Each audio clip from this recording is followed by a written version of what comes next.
Hello investors, traders and friends. स्वागत है आपका आप ही के चैनल में। मेरा नाम है राघव राज और आप देख रहे हैं 50x एम्पायर चैलेंज की एक और वीडियो। आ गए हैं हम डे 12 की तरफ। हम इस जर्नी में एक एक स्टॉक ऐड करते जा रहे हैं और हर दिन हम डिस्कस करते हैं एक ऐसे स्टॉक के बारे में जो हमें लॉन्ग टर्म, शॉर्ट टर्म और मीडियम टर्म तीनों में एक बहुत अच्छी सपोर्ट प्रोवाइड करे।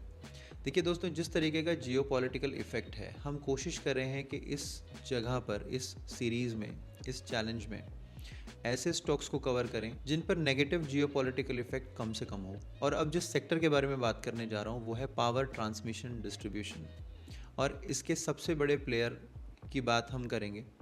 इसका स्कोप आप जानते ही हैं कि पहले होता यह था कि शहरों में भी पहले 4-4 घंटे के लिए लाइट चली जाती थी। अब आप देखेंगे कि बहुत सारी मेट्रोपॉलिटन सिटीज़ में ज़्यादा से ज़्यादा जो पावर कट है वो 5 से 10 मिनट का रह गया है, और वो भी मिटिगेट करने के लिए कई जगहों पर पावर बैकअप यानी डीजी सेट्स लग चुके हैं। तो अब हमारी आदत कैसी हो गई है कि हमें अगर 1 या 2 मिनट के लिए भी पावर सप्लाई नहीं मिलती तो हम थोड़ा सा परेशान हो जाते हैं, क्योंकि हमारे मोबाइल, लैपटॉप्स, वाईफाई, हर चीज़ पावर पे ही चल रहा है। आने वाले टाइम में हमें एक ऐसा नेटवर्क, डिस्ट्रीब्यूशन नेटवर्क चाहिए, हमें ट्रांसमिशन सेटअप चाहिए जो गांव में भी इसी तरीके से लाइट को और पावर को पहुंचा सके। आपको मैं लेके चलता हूँ एक ऐसी कंपनी की तरफ जिसका अभी पूरा एजेंडा और एम इंडिया में ट्रांसमिशन एंड डिस्ट्रीब्यूशन लाइन बिछाने का है। देखिए, ये एक तरीके का इकोसिस्टम है, ये कंपनी नहीं है, ये बेसिकली एक इकोसिस्टम है। इनके पास में ग्रीन एनर्जी के भी सॉल्यूशंस हैं, डिस्ट्रीब्यूशन के, ट्रांसमिशन के भी सॉल्यूशन हैं, पोर्ट्स भी हैं, और ये ग्रुप ऑफ कंपनीज़ हैं। तो मैं आपको बोलूँगा कि फ़ंड्स की कोई प्रॉब्लम इनको नहीं आने वाली आने वाले टाइम में, बल्कि वैल्यू चेन के हिसाब से मैं अगर कहूँ तो कई कंपनीज़ इनके साथ में हाथ मिलाकर अगले 5 से 10 सालों तक इंडिया में जो कंजम्पशन स्टोरी है, पावर कंजम्पशन स्टोरी है, उसको पूरा करने की कोशिश मिलकर की जाएगी, जिसमें ये टॉप प्लेयर है अभी, और इसी के बारे में हम बात करते हैं। तो आइए दोस्तों, चलते हैं हम अपने स्टॉक की तरफ। कूलिंग सॉल्यूशंस भी इनके पास और टेक एंड इनोवेशन भी है। जिस तरीके की मैं बात कर रहा था, देखिए टेक एंड इनोवेशन के बिना ये सब करना बहुत मुश्किल है। एक होता है कि ट्रेडिशनल वे ऑफ डूइंग, जैसे 10-20 सालों से चलता आ रहा था, स्लो स्लो काम चलता था, कहीं होता था कहीं नहीं होता था, कहीं कहीं जगहों पे तो मैपिंग भी नहीं हो पाती थी कि यहाँ पे होना भी है या नहीं, फिर लोग बताते थे कि नहीं यहाँ पे भी नीड है, फिर जाके उसके अप्रूवल्स होते थे और टेंडर पास होते थे, फिर जाके कोई कॉन्ट्रैक्टर हायर होता था और फिर जाके आपके काम होते थे। पर जिस तरीके की अभी इंडिया में एक ज़ील है, गवर्नमेंट की इंटेंशन है, वो स्लो काम करने की बिल्कुल भी नहीं है। अगर इस जैसी कंपनीज़ टेक के साथ में, अपनी पूरी विल पावर के साथ और इनोवेशन के साथ में ये सर्विसेज प्रोवाइड करती हैं, तो आप सोच सकते हैं कि आने वाले वक्त में ये कंपनी हमें, इंडिया को एज अ विज़न क्या सपोर्ट करेगी। देखिए, चलते हैं इसके स्टॉक की तरफ, और मैं इसके फंडामेंटल्स पे नहीं जाऊंगा क्योंकि फंडामेंटल्स आने वाले वक्त में इम्प्रूव होने तय हैं। और मुझे ऐसा लगता है कि इतनी बड़ी कंपनी और इतनी बड़ी जिम्मेदारी अगर किसी कंपनी ने ली है तो उसकी बुक्स में वो धीरे धीरे करके रिजम्बलेंस आ ही जाएगी। तो टेक्निकल साइड पे अगर मैं जाऊं तो आप क्लियरली चेक कर सकते हैं, अडानी एनर्जी सॉल्यूशंस के अंदर अगर आप 2020 का लेवल देखोगे तो स्टॉक वहाँ से रुका नहीं, और आप ये देख सकते हैं कि कितनी बड़ी जर्नी इसने तय करी। पर उसके बाद में ये बहुत बड़े सेलिंग प्रेशर के साथ में नीचे आया, और फिर 2023 से लेके 2026 तक इसने एक रेंज में कंसोलिडेट किया। दोस्तों, जिस तरीके का ये पैटर्न हो रहा है, ये बहुत टाइट कंसोलिडेशन हुआ है। उसके बाद में ये अपनी रेंज में चलता रहा, फाइनली एक अच्छी कैंडल के साथ में इस मंथ इसने ब्रेकआउट करने की कोशिश करी है। इसकी कंफर्मेशन हमें कैसे मिलेगी? उसकी कंफर्मेशन हमें यहाँ मिलेगी, आप ये चेक कर सकते हैं।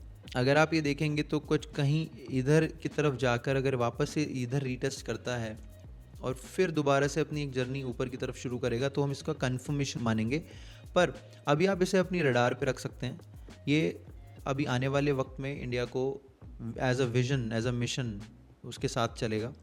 तो इसमें गवर्नमेंट की फंडिंग आना अपने आप में बहुत ज़्यादा इम्पॉर्टेंट हो जाएगा। तो अगर हम इसके बुक्स की बात करेंगे तो ये कंजम्पशन स्टोरी है, इंडिया की कंजम्पशन को पूरा करने की कहानी है ये। तो आप अगर अभी इस जगह पर इसको समझ पा रहे हैं तो इसके रीटेस्ट होने का इंतज़ार कर सकते हैं, और जैसा कि आप जानते हैं कि मैं किसी भी स्टॉक में कोई ऐसी रिकमेंडेशन नहीं देता हूँ बाइंग या सेलिंग की। मैं आपको सिर्फ एजुकेशन पर्पस के लिए इसके जोन आइडेंटिफाई करवाता हूँ। इस डेकेड में यानी अगले 5-10 सालों में उसको गवर्नमेंट का सपोर्ट भी है तो ही वो कंपनी ग्रो कर सकती है। अदरवाइज़ नए नए एक्सपेरिमेंट करके नए सेक्टर्स को इवॉल्व तो किया जा ही रहा है, पर वहाँ रिस्क ज़्यादा है। ऐसे शॉर्ट जगहें जहाँ पर कंपनी और कंट्री का विजन एक जगह पे आके मिलता है, एक जैसा है, वो स्टोरीज़ अभी इंडिया में कम है। अगर इस ग्रुप की एक कंपनी ठीक से काम करती है और उसको बेनिफिट होता है तो ऑटोमेटिकली उसका जो प्रॉफिट है या बेनिफिट है वो इसकी दूसरी कंपनी को भी जाएगा। तो यहाँ पर ये एक इकोसिस्टम है, जैसा कि मैंने कहा, ये एक स्टैंड अलोन कंपनी नहीं है, ये एक विजन और मिशन है जो इंडिया के विजन और मिशन से स्ट्रेट अवे अलाइंड है। सो अभी हम चलते हैं अपने रूल बुक की तरफ। क्या ये स्टॉक निफ्टी 500 का पार्ट है? Absolutely yes. ये 52 वीक लो पर नहीं, पर अपने एक रेंज को ब्रेक करता हुआ 52 वीक लो के आगे गया है, तो हमने इसको वहाँ पर आइडेंटिफाई किया है। तो मैं आपको बोलूँगा तो इसमें वॉलेटिलिटी है, कैपिटल साइज़ कंट्रोल हमने किया हुआ है बिल्कुल, और ये हमारे पोटेंशियल रिवर्सल जोन के पास ही है, और लॉन्ग एक्यूमुलेशन इसमें हो चुका है। और मिनिमम पेशेंस अगर मैं बात करूं तो हम उसको भी चेक कर लेते हैं। देखिए, इन्वेस्टिंग में क्या होता है कि अगर इस कैंडल की मैं बात करूं, इस मंथ की कैंडल की बात करूं, अगर इसने अपना लो यहाँ से तोड़ा तो रिटेल इन्वेस्टमेंट के अंदर जो प्रॉब्लम होती है, रिटेलर्स क्या करते हैं, वो इस जगह पे एवरेज करते हैं, और होता उल्टा है कि आपको अपने व्यू के अंदर अगर कोई भी चेंजेस नज़र आते हैं तो आप उसको इसके नीचे, इस पॉइंट के नीचे जहाँ पर आपने अपना स्टॉप लॉस मार्क किया है, तो इन्वेस्टिंग में स्टॉप लॉस का मतलब होता है एवरेज ना करना। तो अगर आपका व्यू चेंज हो जाएगा, अगर जैसे ही इसके नीचे जाता है इसका व्यू पूरी तरीके से स्टॉक का चेंज हो जाएगा, तो मैं इसे एवरेज वहाँ नहीं करूँगा।